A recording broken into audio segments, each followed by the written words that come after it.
millions of us experience every single night. We're talking about the overthinking brain. We're going to explore this really profound connection between high intelligence, high sensitivity, and what experts actually call a brutal psychological sentence.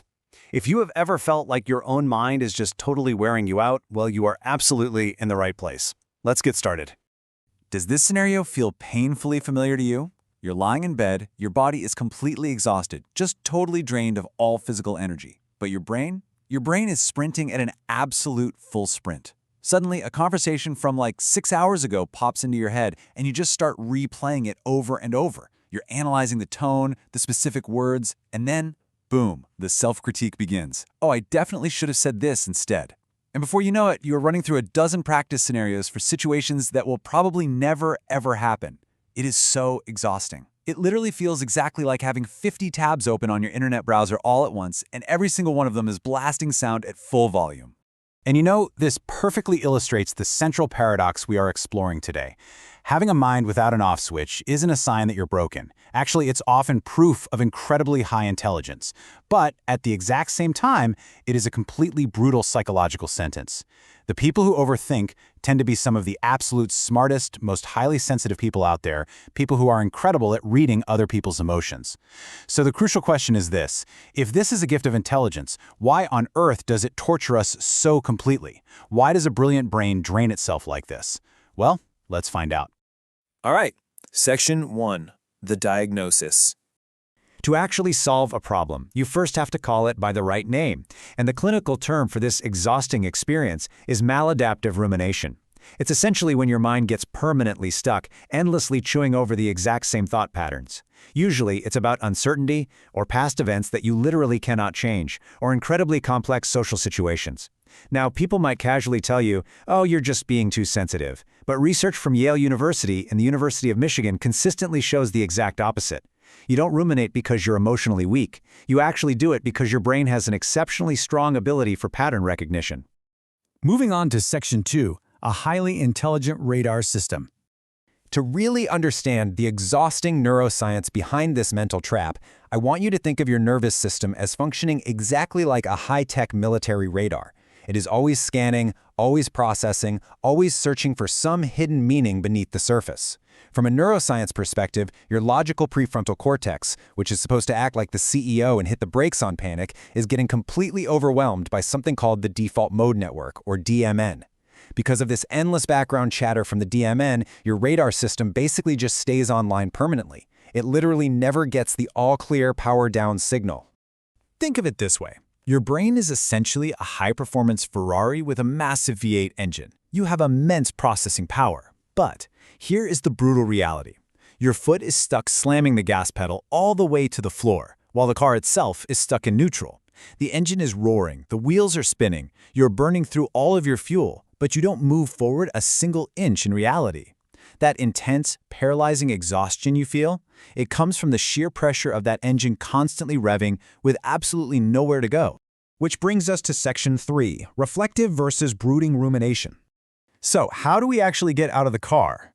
Well, not all overthinking wears the same outfit, and distinguishing between these next two states is your very first key to escaping the maze. Let's break this comparison down because it is absolutely vital. On one side, we have reflective rumination.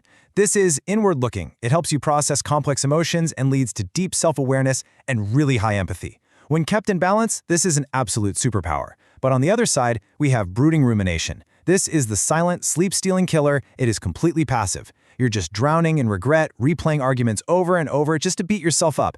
This is what causes intense social anxiety and analysis paralysis, where you overanalyze until you completely freeze up. Okay, Section 4, the dopamine addiction trap. There is a neuroscience fact about this process that might genuinely give you chills. The real trap here is that we smoothly slide from healthy reflection right into toxic brooding without even noticing. Why? Because of what cognitive psychology calls the illusion of mental progress. When you're stuck in that brooding spiral, it actually feels productive. Your neurons are firing nonstop.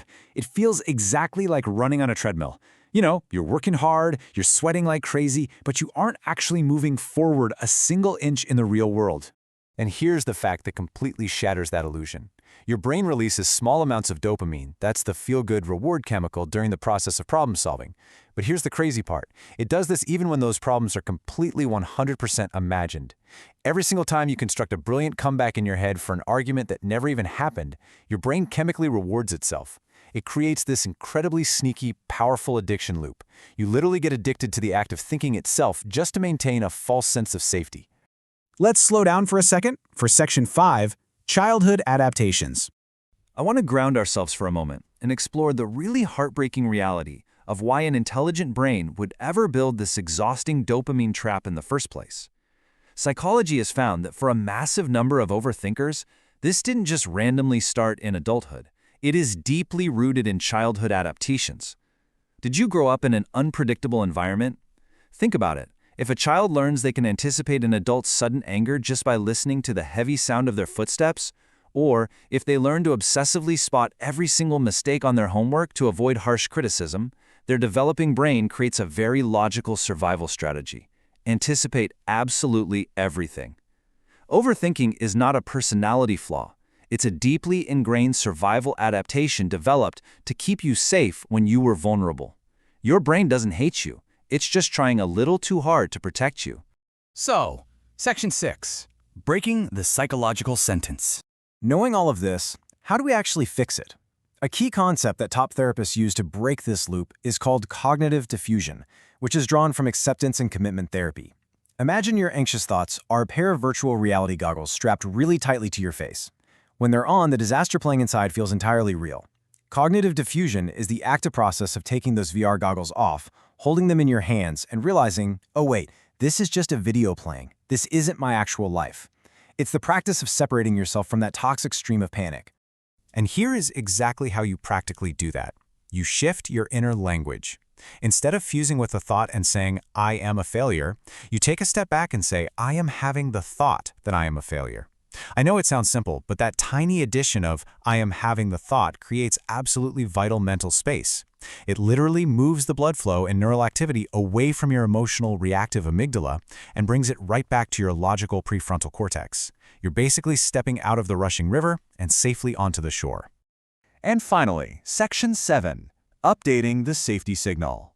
Because your nervous system is running on old survival software, logic alone won't calm it down. You actually have to use the language of the body to retrain it. Enter somatic experiencing and the famous 5-4-3-2-1 grounding technique. When your mind starts racing, you cut the stream with intense, real-world sensory data.